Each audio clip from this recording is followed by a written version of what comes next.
All right, let's talk about another dimension of the American presidency. Let's talk about the historical evolution of that office, and then we will segue into a discussion of the president as legislator in chief. We'll get started on that discussion, and then I'll create another set of slides that goes into that role in greater depth. All right, let's get started. Let's go over then, ever so briefly, the historical evolution of the American presidency. We know from previous discussions that it starts out as Congress as first among equals. The founders intended this very clearly. The president meant to be somewhat less powerful than Congress. There were some exceptions along the way. Abraham Lincoln, certainly during the Civil War, became an extraordinarily powerful president. Theodore Roosevelt was charismatic and focused heavily on regulating this rising corporation that was a result of the Industrial Revolution. But I would say these two really stand out. And once these presidents were done being powerful, what came after them? A string of weak presidents once again. Who comes after Lincoln? The eminently forgettable Andrew Johnson, Ulysses S. Grant, Rutherford B. Hayes, Millard Fillmore, presidents like that. Who comes after Theodore Roosevelt? Presidents like Calvin Coolidge, Warren Harding, Herbert Hoover, right? So these individual presidents stood tall, but the office didn't really grow in any permanent way. That really doesn't take place, as we've discussed, until we get Franklin Delano Roosevelt, the New Deal in the 1930s, and plus the emergence out of World War II of the U.S. as a global superpower. That changes everything, right? That is a watershed moment in American political history, because from that time forward we have had, I believe, an ascendant presidency, one that is clearly, on balance, more powerful than Congress, particularly in foreign policy. And near as we can tell, up to this point at least, without quite knowing the future, that presidential ascendancy appears to have been permanent. So whether it's Lyndon B. Johnson, Richard Nixon, Ronald Reagan, William Clinton, W. Bush, Obama, right, all relatively powerful presidents. Maybe two smaller presidents mixed in there, Gerald Ford and Jimmy Carter post-Watergate. But I think that was a weird blip because of Watergate. But other than that, the progression has been towards, if anything, an ever more powerful presidency. An imperial presidency, some have raised that as a possibility. Has the president become so ascendant over Congress that we now have an imperial presidency? It's an ongoing debate. You can check out that link there on Wikipedia for a little more on that.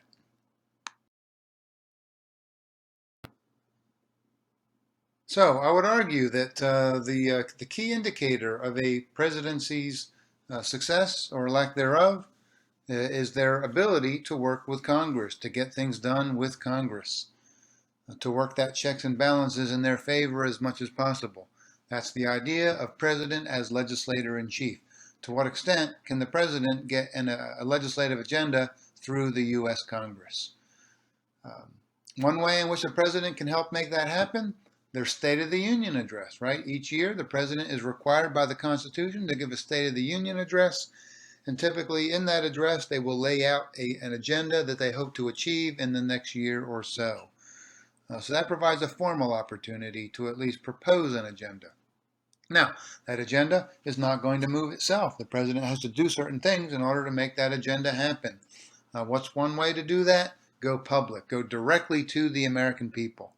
Reagan was a master at this. He was known as the great communicator. He gave wonderful, inspiring speeches on primetime television. Back in the day, Franklin Delano Roosevelt did his fireside chats via radio. So whatever the technology of the day might be, use that technology to reach a mass audience.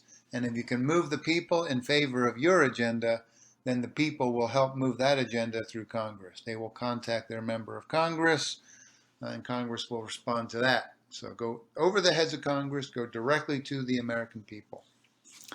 Now, that being said, when can a president most effectively use public opinion to advance their legislative agenda? to enhance their power as legislator-in-chief. During what's known as the honeymoon period, the first 100 days or so of a president's first term in office. Right? This is the new kid in school phenomenon. This is the chosen one, if you will, the one who perhaps walks on water. Maybe this president is going to be different. Let's give them a chance. Let's give them the benefit of the doubt. Whether you're Bill Clinton, Ronald Reagan, W. Bush, whoever. Presidents need to take advantage of that. This is when they have high public opinion, and that means high political capital, a better chance to move an agenda through Congress. But you've got to hit the ground running with a focused agenda once you come into office. Reagan focused intensely on cutting federal taxes and growing the military. Obama focused on health care legislation. So you need a tight focus in this honeymoon period. Now, Obama did make a value choice, probably the right one, but it's certainly debatable. He figured he would focus on the Affordable Care Act and not comprehensive immigration reform. He did get the Affordable Care Act through Congress, barely. We did not get comprehensive immigration reform, and it looks like we won't for the foreseeable future. That was a choice. Which one do you prioritize? He made a clear choice. Those choices have to be made. All right, so there's that. What about war? Yes and no. Typically, when a president initiates war, they will have tremendous public backing and therefore an ability to move things through Congress that may or may not be related to that war. W. Bush and the invasions of Afghanistan and Iraq, tremendous public support as a result. H.W. Bush and the Gulf War, tremendous public support. Franklin Delano Roosevelt and World War II, strong public support. So the initiation of war makes for a very popular president. However, if that war drags on for a long period of time, if it is seen as relatively unsuccessful, it starts to erode public support for the president, therefore erodes presidential political capital, therefore limits the ability of the president to get things through Congress. We see that, for example, with W. Bush and the war in Iraq in particular, right? Initially, it made him very popular. Over time, it made him very unpopular. LBJ in Vietnam, initially very popular. Over time, so unpopular that he decided not to run for re-election in 1968. So that's a double-edged sword. Think about the H.W. Bush presidency, the invasion the war against Iraq to drive them out of Kuwait. Iraq had invaded Kuwait. We pushed them back out again during the Gulf War. That made H.W. Bush very popular, extremely popular. However, what happened? The timing was bad for H.W. Bush. By the time we got around to the 92 election, people had forgotten a little bit about that. It was kind of a what have you done for me lately attitude. And what was also happening on H.W. Bush's watch? The economy went bad. We had the recession leading into the 92 election. And we'll see that that's another factor. The economy. If the economy is going poorly, the president will pay a high political price and lose political capital, less able to move an agenda through Congress. If the economy is strong, they will benefit from that politically and be more powerful vis-a-vis Congress. How much control do presidents have over the economy? Probably not as much as people think. But the reality is there is that perception that we do hold presidents accountable for the state of the economy.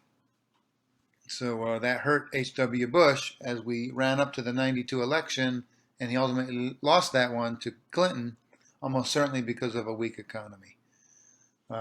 Did Clinton benefit from that consistently throughout his 8 years in office? No question about it. He presided over 8 years of phenomenal economic growth. That helped to make him a relatively popular president. Gave him more political capital, made him better able to work with Congress. Finally, we would say that if you have overreaching and politically clumsy opponents, as Clinton did, mostly it was Speaker of the House Newt Gingrich. You had the impeachment proceedings, right? There was a sense here that Gingrich, the Republicans in Congress, were overly partisan, over the top, overreaching, often came across as unappealing on television. Clinton benefited from this, no question about it.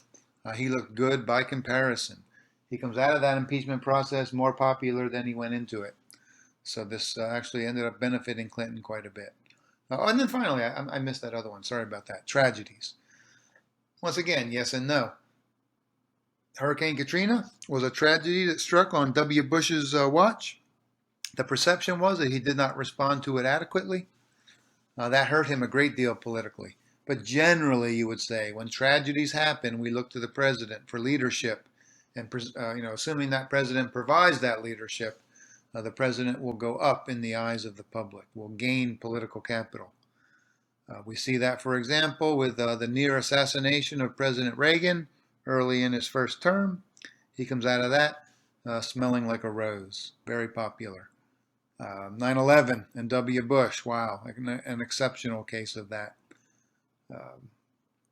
So generally it benefits a president, albeit in the case of W. Bush and Hurricane Katrina, it can cut the other way potentially. All right, let's move on here in the next set of slides to some additional issues related to the role of the president as legislator in chief.